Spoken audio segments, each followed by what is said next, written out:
आप सभी को जय मसीह की। आज परमेश्वर के वचन में आप सभी का स्वागत है। परमेश्वर पिता आज अपने वचनों के द्वारा आप सबको बहुत ऐसे आशीष को दे। पिता परमेश्वर अपने वचनों के द्वारा आपसे बोले और बातचीत करे। आज हम लोग भजन संहिता 107 उसका 2 को देखेंगे। यहोवा के छुड़ाए हुए ऐसा ही कहे, जिन्हें उसने द्रोहियों के हाथ से दाम देकर छुड़ा लिया। और कैसा कहे, अगर हम लोग उसके 1 को देखेंगे तो इस प्रकार से लिखा है, यहोवा भला है, उसकी करुणा सदा की है। यहोवा परमेश्वर, हमारा परमेश्वर भला परमेश्वर, इसलिए हम उसका धन्यवाद करें क्योंकि वह भला परमेश्वर है और उसकी करुणा सदा की है। क्योंकि यहोवा ने आपको छुड़ा लिया, उसने आपके द्रोहियों के हाथ से आपको दाम देकर मोल लिया। और इसलिए परमेश्वर का वचन कुरिन्थियों में लिखा है, तुम दाम देकर मोल लिए गए हो। रोमी 6 उसका 23 में लिखा है, पाप की मजदूरी तो मृत्यु थी, परंतु परमेश्वर का वरदान हमारे प्रभु यीशु मसीह में अनंत जीवन है। और इसलिए परमेश्वर का वचन कहता है कि तुम यहोवा का धन्यवाद करो क्योंकि वो भला है और उसकी करुणा सदा की है।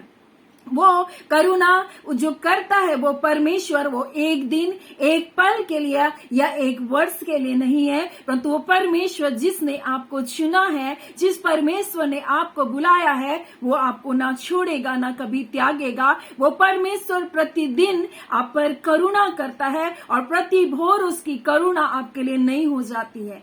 कई बार हम सोचते हैं कि परमेश्वर मुझ पर दया करना, हो सकता है आज के दिन मुझ पर ना करे वो दया, क्योंकि मैंने ये बड़ी बड़ी गलतियां कर दी। लेकिन परमेश्वर का वचन कहता है उसकी करुणा सदा की है और प्रति भोर उसकी करुणा नहीं होती है। और परमेश्वर का वचन इस प्रकार से कहता है कि आपके पाप का मूल्य चुका दिया गया है। शत्रु जो दोष लगाता है और शत्रु जो आप पर लांछन को लगाता है, लेकिन परमेश्वर का वचन हमसे कहता है कि हम छुड़ा लिए गए हैं। परमेश्वर के चुने हुए पर कौन दोष लगा सकता है? परमेश्वर ही है जो धर्मी ठहराने वाला, फिर कौन दंड की आज्ञा दे सकता है? यीशु मसीह भी बोलता है कि मैं संसार पर दोष लगाने के लिए नहीं आया, मैं जगत को दोषी ठहराने के लिए नहीं आया, परंतु मैं जगत का उद्धार करने के लिए आया। हाँ, दोषी ठहराने वाला सिर्फ एक है, वो मेरा वचन है जो अंतिम दिनों में उस पर दोष को लगाएगा, क्योंकि उन्होंने उद्धार के संदेश को स्वीकार नहीं किया।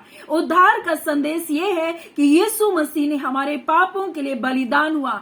रोमी 6 उसका 23 में इस प्रकार से लिखा कि पाप की मजदूरी तो मृत्यु है, परंतु परमेश्वर का वरदान प्रभु यीशु मसीह में अनंत जीवन है। यानी कि यीशु ने हमारे जो पाप की मजदूरी मृत्यु थी, उसने अपने ऊपर ले लिया।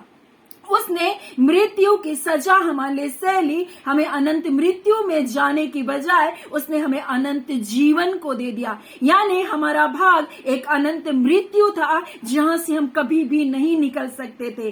वो घोर अंधकार, वो नरक, वो आग हमारा भाग था, लेकिन परमेश्वर ने अपने बेटे यीशु मसीह के द्वारा हमें उस अंधकार से, उस नरक से हमको क्या क्या निकाल लिया, उस अनंत मृत्यु से हमको बचा लिया। और उसका वचन इसलिए कहता है कि परमेश्वर का वरदान प्रभु यीशु मसीह में अनंत जीवन है, क्योंकि हम सब ने पाप किया था और परमेश्वर की महिमा से हम रहित हो गए थे। और पाप की तो मजदूरी मृत्यु थी, परंतु यीशु मसीह ने हमको अनंत जीवन दिया। उसने स्वयं हमारे बदले उस मृत्यु की सजा को सह लिया। क्योंकि परमेश्वर का वचन कहता है जो काट पर लटकाया जाता था वो श्रापित था, वो हमारे लिए श्रापित बना। उसने हमारे लिए मूल्य को चुकाया, हमारे लिए कीमत को अदा किया। और परमेश्वर आज अपने लोगों से कहना चाहता है कि आपका मूल्य अदा कर चुका गया है, आपका मूल्य चुकाया गया है। हो सकता है आप दंड के भागीदारी थे, हो सकता है आपको दंड मिलता, लेकिन उस दंड की कीमत को यीशु ने चुका दिया। मूल्य चुकाया गया है और यीशु ने उस मूल्य को आपके लिए चुका दिया। इसलिए परमेश्वर का वचन कहता तुम उसका धन्यवाद करो क्योंकि उसकी करुणा सदा की है। और यहोवा के छुड़ाए हुए ऐसा ही कहे, जिन्हें उसने द्रोहियों के हाथ से दाम देकर छुड़ा लिया। हम शत्रु के हाथों में पड़े हुए थे, हम पर दंड की आज्ञा थी, हमें दोषी ठहराया जा रहा था, परंतु यीशु ने हमको छुड़ा लिया। जब पापी स्त्री जो पाप करते हुए पकड़ी गई, उसे यीशु के पास लेकर आया और देखना चाहते थे उसको देखना चाहते थे यीशु इनको क्या सजा देगा इस स्त्री को। परंतु यीशु ने एक बात कहा, जो कोई भी निष्पाप होगा वही इस पर पहला पत्थर को मारेगा। लेकिन छोटे से बड़े हर व्यक्ति वहां से चला गया, क्योंकि हर एक ने अपने अंदर पाप को देखा था। हर एक के अंदर यीशु ने बताया कि तुम सब क्या हो, पाप में गिरे हुए हो और तुम सबको उद्धार की जरूरत है। और यीशु ने इस बात को वहां बताया, तुम जो दूसरों पर दोष लगा रहे हो, तो कोई क्यों ना हो, परमेश्वर का वचन कहता है, जिन बातों पर तुम दोष लगाते हो उन्हीं बातों पर तुम भी दोषी ठहरते हो।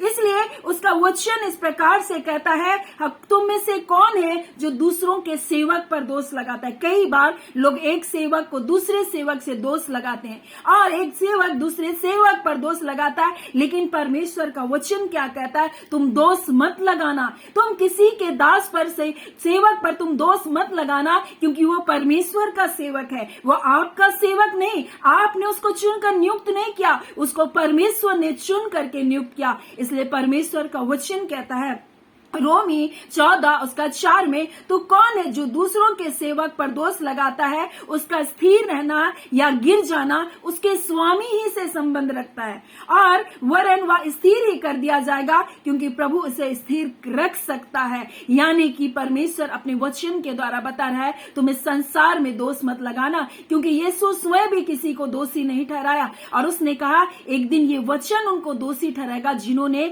मेरे उद्धार को, मेरे पाप क्षमा को स्वीकार नहीं किया। इसलिए तुम यहाँ पर न्याय मत करना, किसी का न्याय करने का काम परमेश्वर का है। लेकिन परमेश्वर बोल रहा है, जो दोष लगाता है वो क्या है, निरुत्तर हो जाता है, परमेश्वर का वचन कहता है। इसलिए उसका वचन कह रहा है कि हे दोष लगाने वाले, तू कोई क्यों ना हो, बोलता है तू निरुत्तर है, बोल रहा है तो निरुत्तर है, क्योंकि जिन बातों पर तू दोष लगाता है उन्हीं बातों पर तू भी दोषी ठहराया जाएगा। यानी कई बार हम दूसरों की आंखों का लट्ठा को देखते हैं, तिनके को देखते हैं, लेकिन अपनी आंखों का लट्ठा दिखाई नहीं देता। हम भी कई गुनाह में, कई गलतियों में होते हैं, लेकिन हम दूसरों पर दोष लगाने के लिए बहुत जल्दी तैयार होते हैं, ना कि अपनी गलती को हम कभी भी देखते हैं। इसलिए परमेश्वर का वचन आज हमसे कहना चाहता है, तुम दोष नहीं लगाओ, परंतु आज तुम अपने जीवन को जांचो, क्योंकि यीशु ने तुमको क्या किया, अपने लहू से मोल लिया।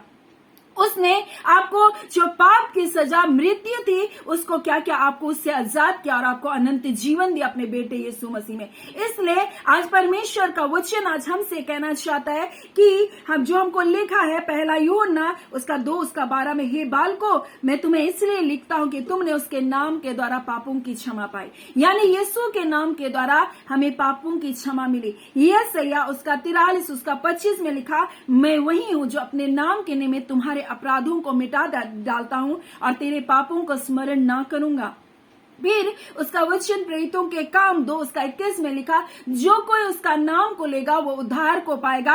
प्रेरितों के काम 4:12 में लिखा है, और किसी दूसरे के द्वारा उद्धार नहीं, बोलता जो कोई क्योंकि बोलता स्वर्ग के नीचे और पृथ्वी के बीच में बोलता कोई दूसरा नाम नहीं दिया गया, सिर्फ यीशु और नाम है जिसके द्वारा हमारा उद्धार हो सकता है, पापों की क्षमा मिल सकती है। इसलिए परमेश्वर का वचन कहता है, तुम आनंदित हो, तुम प्रसन्न हो, तुम धन्यवाद करो और कहो यहोवा आप भले हैं, आपकी करुणा सदा की है प्रभु जी, एक दिन एक पल की नहीं, क्योंकि आपने मुझे शत्रु के हाथों से दाम देकर मोल लिया। और जब हम बचाए गए तो हमें भी दूसरों को बचाने के लिए प्रयत्न करना चाहिए। जब उस पापी स्त्री को किसी ने पत्थर नहीं मारा तो यीशु ने भी कहा, जब मैं भी तुझको क्या नहीं करता हूं, दंड नहीं देता हूं, बोलता जा फिर पाप मत करना। यानी यीशु मसीह हमें बता रहा है, तुम दोष लगाने वाले नहीं, परंतु तुम क्षमा करने वाले बनो, क्योंकि मैंने तुमको क्षमा किया अपने बेटे यीशु के द्वारा। और इसलिए उसका वचन कहता है कि हमें यीशु के नाम के द्वारा पापों की क्षमा मिली। हमें यीशु के नाम के कारण हमारे अपराधों को मिटा दिया, और उसी नाम के कारण हमारे क्या है, पापों को फिर परमेश्वर स्मरण नहीं करता, लेकिन हम पापों को स्मरण कर करके दूसरों पर दोष लगाते हैं। हम दूसरों की गलतियों को ढूंढते रहते हैं, लेकिन परमेश्वर आज हमसे कहता है, तुम आनंदित हो क्योंकि मैंने तुम्हारे अपराधों को क्षमा किया है, मैंने तुम्हारे पापों को मिटा दिया है, और इसलिए तुम धन्यवादी बने रहो, क्योंकि मैंने तुम्हें शत्रु के हाथों से क्या कर लिया, दाम देकर छुड़ा लिया। अपने बेटे के लहू के द्वारा मैंने तुमको छुड़ा लिया, उसने तुम्हारे लिए कीमत को अदा किया, मैंने तुम्हें छुड़ा लिया। इसलिए उसका वचन कहता है कि यहोवा परमेश्वर यूं कहता है, बोलता है मैंने अपने वचन को, बोलता है उस नाम से भी अधिक, बोलता है कि मैंने महत्व दिया। और इस प्रकार से अगर हम लोग भजन संहिता 138 उसका 2 को देखेंगे तो इस प्रकार से लिखा, क्योंकि तूने अपने वचन को अपने बड़े नाम से अधिक महत्व दिया। क्योंकि यीशु वो नाम है जो हमें दिया गया, और परमेश्वर का वचन कहता है कि आदि में वचन था और वचन परमेश्वर के साथ था, और यही वो वचन है जो हमारे लिए देहधारी हुआ, जिसको यीशु नाम दिया गया। और यही यीशु नाम है जिसके द्वारा हम पापों की क्षमा को पाते हैं। इसलिए परमेश्वर कहता है कि तूने अपने वचन को, बोलता है अपने बड़े नाम से भी अधिक महत्व दिया, क्योंकि ये वही वचन है जो परमेश्वर के साथ प्रारंभ से था, और यही वो वचन है जो देहधारी हुआ, यही वो वचन है जिसको यीशु नाम दिया। और जो लिखा है, जो कोई भी उसका नाम को लेगा वो उद्धार को पाएगा। यानी यीशु के नाम के द्वारा आप पापों की क्षमा को, उद्धार को, मुक्ति को आप पा सकते हैं। इसलिए परमेश्वर का वचन कहता है यहोवा का धन्यवाद करो, क्योंकि वो भला है, उसकी करुणा सदा की है। यानी पीढ़ी दर पीढ़ी उसकी करुणा हम पर बनी हुई है।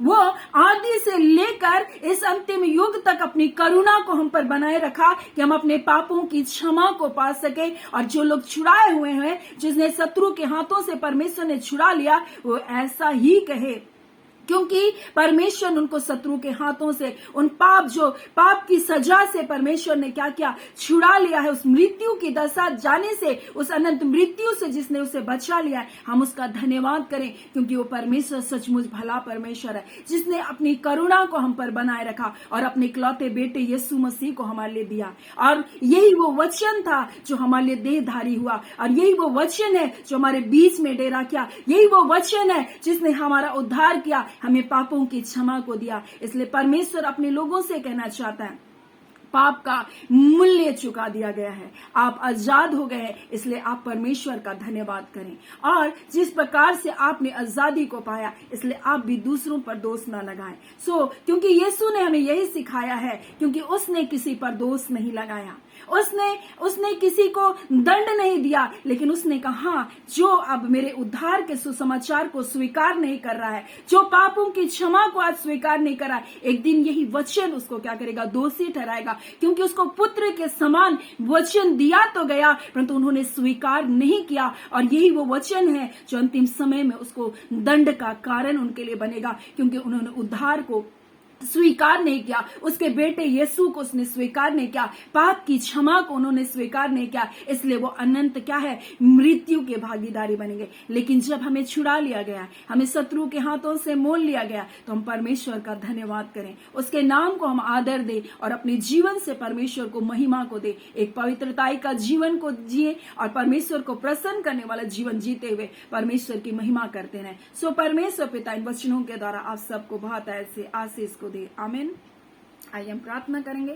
धन्यवाद देते हैं जीवते सच्चे सामर्थ्य खुदावन खुदा परमेश्वर, राजाओं के राजा, प्रभुओं के प्रभु, हम आपका धन्यवाद देते हैं। सचमुच पिता, आपने कहा पिता, मैंने पिता परमेश्वर अपने वचन को अपने नाम से भी बढ़कर महत्व दिया, क्योंकि ये वचन है खुदान परमेश्वर जो देहधारी हुआ, ये वचन है खुदान जो हमारे बीच में डेरा किया। ऐ खुदान अनुग्रह और सच्चाई से परिपूर्ण होकर प्रभु जी, जिसने हमें आजाद किया प्रभु जी, पाप की गुलामी से प्रभु जी, हर वो पिता व्यर्थ विचारों से प्रभु जी, जहां शत्रु इन पर दोष लगा रहा है प्रभु जी, ऐ खुदावन एक मौका तूने दिया अपने लोगों को आज के दिन पिता, आज के दिन खुदान परमेश्वर एक उद्धार का दिन इनके लिए होने पाए, छुटकारे का दिन होने पाए पिता। अपने नाम के निमित्त इनके अपराधों को जो काली घटाओं के समान है पिता, आप कहते मैं मिटा दूंगा खुदान परमेश्वर, आप कहते मैं अपने नाम के निमित्त तुम्हारे अपराधों को मिटा दूंगा, तुम्हारे पापों का स्मरण ना करूंगा। ऐ खुदान यीशु के नाम के कारण आज इनके अपराध मिटा दिए जाए खुदान प्रभु, इनके पापों को स्मरण ना करे खुदान,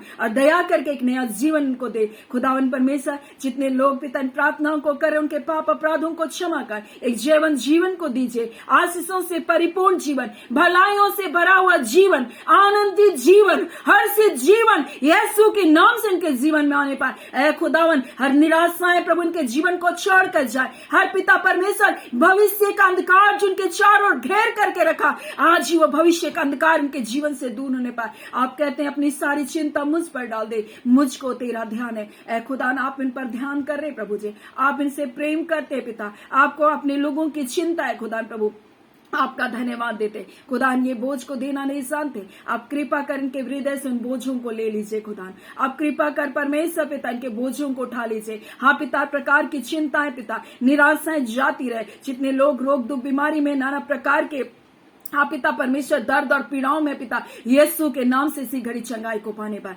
आपकी चंगाई की समझ बह रही है प्रभु, क्योंकि आपका वचन प्रभु जी कहता है, ऐ खुदावन परमेश्वर आपका वचन कहता है मेरे कोड़े खाने से तुम चंगे हो गए, मेरे कोड़े खाने से तुम चंगे हो गए। इसी घड़ी इस वचन के आधार पर ये चंगे किए जा रहे प्रभु जी। आप पिता परमेश्वर अपने वचन को भेजकर चंगा करते, जिस भी गड्ढे में गिरे उसे निकाल बाहर कर रहे प्रभु जी, आपका धन्यवाद करते। खुदावन परमेश्वर पिता अपने लोगों को आशीष कर रहे प्रभु, जयवंत कर रहे पिता, आपका धन्यवाद। तमाम परिस्थितियों के ऊपर जय को दे रहे, आपका धन्यवाद देते। सारी आदर महिमा आपको देते हुए प्रार्थना में यीशु के नाम से मांगते हैं, दया सुन अनुग्रह से ग्रहण कर लीजिएगा, आमीन। परमेश्वर पिता आप सबको बहुत ऐसे आशीष को दे, आमीन।